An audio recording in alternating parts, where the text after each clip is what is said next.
Hello everyone, welcome back to my channel and welcome to the Avengers episode 24. I hope you're all doing really well. Also, welcome to day 11 of my 31 uploads in December on Patreon. It's very weird because I'm filming a month early, so the fact that it's the 11th of December when you're watching this, it's very exciting.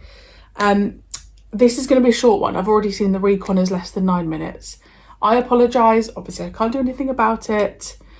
You know, we're nearly there, guys. 2 episodes after this. 2 episodes left.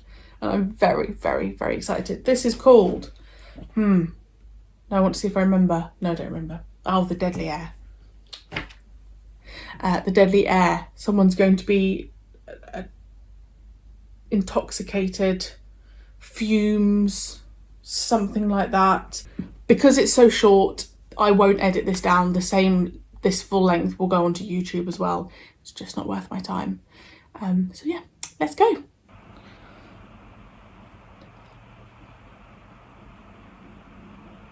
Gosh, that means series 1 would have finished just after Christmas.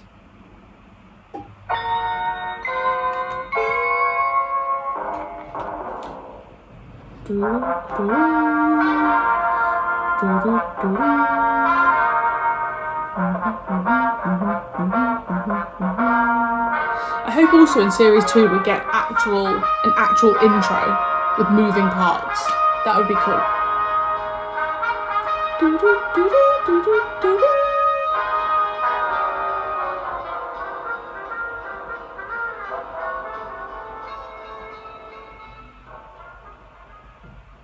At Truscott Research Laboratories, a medical establishment specialising in the development of new vaccines against virulent diseases, 2 of the staff, Barbara Anthony and Dr. Philip Carswood, are comparing notes on the latest tests.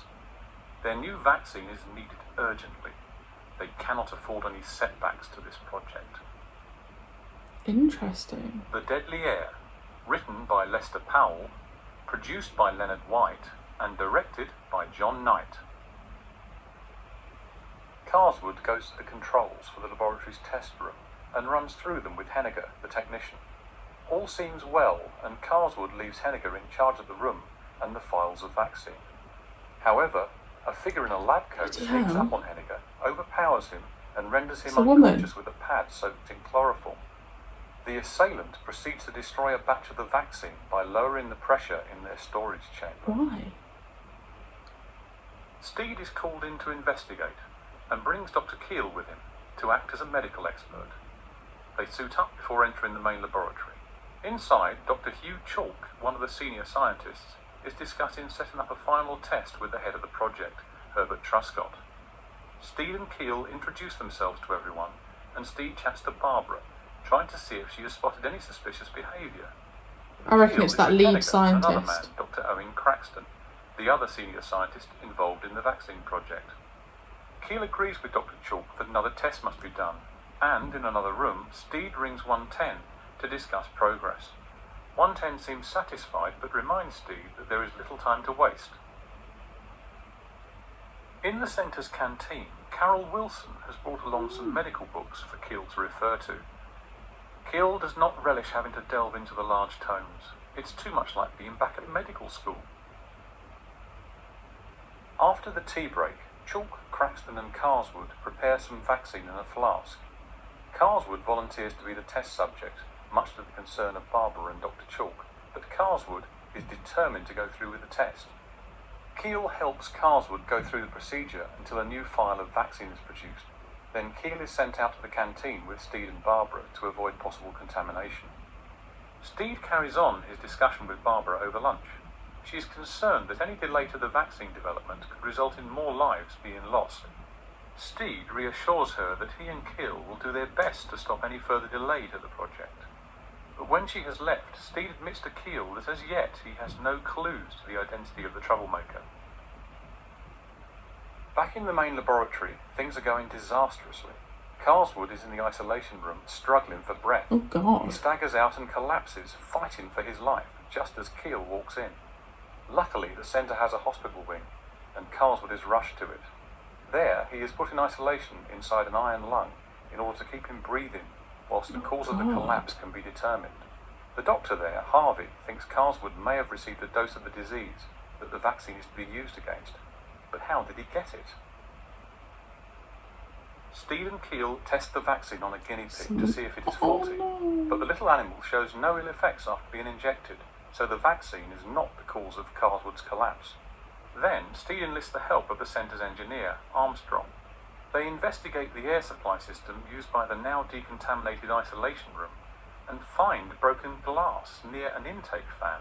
Steed realises that a file has been placed on the fan so that the blades will break it, releasing the contents into the room, but he is still no nearer to knowing the identity of the culprit. Back in the laboratory, Steed agrees with Keel that they will be the volunteers to test out the room. They enter, wearing suits and breathing masks. As they do so, Armstrong tells Barbara of Steed's discovery. The engineer is concerned that there will be more sabotage and returns to the air duct to check. The door to the room is suddenly locked and the air intake is turned on. It looks like Steed and Keel will be the next to be infected. Fortunately for them, Armstrong discovers the man who is about to attach a file to the fan. Henniger! A struggle ensues and Henniger knifes Armstrong before running off.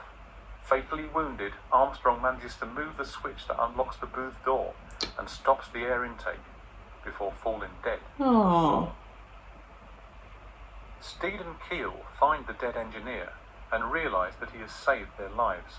As they search around, Steed spots an unbroken file taped to the fan blade. He gives it to Keel, who takes it to an old friend, the eccentric Professor Kilbride, who once specialised in the vaccine field. Kilbride is now retired and spends much of his time in meditation, but he's happy to help Keel and offers to test the file. Kilbride discovers that its contents are 100 times the normal strength of the vaccine, hence the effect on Carswood. A little while later in the laboratory, Barbara is working alone on the final batch of vaccine. Suddenly she is set upon by a suited figure and chloroformed. The figure takes the batch away as Barbara lies unconscious on the floor. A few minutes later, Steed and Chalk enter to find her. They revive the female scientist, but find she remembers nothing of the attack. Steed is concerned for Professor Kilbride, as he now has the only clue to the mystery, and gets Keel to return to the professor's home as fast as possible. However, Keel is too slow. The professor is not alone. Having telephoned the laboratory and spoken about his results to Henniger, the professor now has a visit from the younger scientist. Henniger is determined to retrieve the high-strength vaccine and attempts to stab the professor in doing so. At that moment, Keel bursts through the door and grapples with Henniger, overpowering the technician. Henniger admits to his part in the sabotage, but tells Keel that the man behind it all is in fact Dr. Craxton, who wants to discredit the vaccine in order to stop its production. Why? Craxton's plan is to leave after the project has been ruined, then set up elsewhere and produce the vaccine by himself, reaping the large financial reward. It's always money. Meanwhile, Steed is still at the laboratory with Craxton, unaware of the other man's plans. Craxton tricks Steed into going in the isolation room, locking the door and setting the fan working with a new file taped to it. Keel returns and finds Dr. Chalk and explains to him what has happened. They spot Steed locked in the room and try to get him out, but Steed is convinced he is infected and refuses to leave the room. Chalk tells Steed that this isn't possible. The last vials of vaccine are in fact water, including the one Craxton used on the fan intake. Truscott, the head of the centre, has had the last 6 lethal files removed and replaced without Craxton's knowledge. A relieved Steed leaves the isolation room as Craxton is taken away by security. It's always the episodes I really enjoy that are really, really short. I liked that. I really liked the premise that we were in a lab, we were having to get a vaccine out, that kind of locked room whodunit I really enjoyed. I really liked that. I'd have loved to have seen that episode. I think that would have been right up my street. Yeah, I feel like that was just a good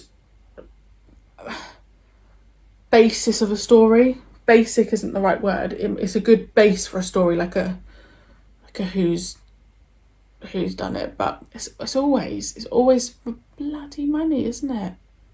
It's crazy.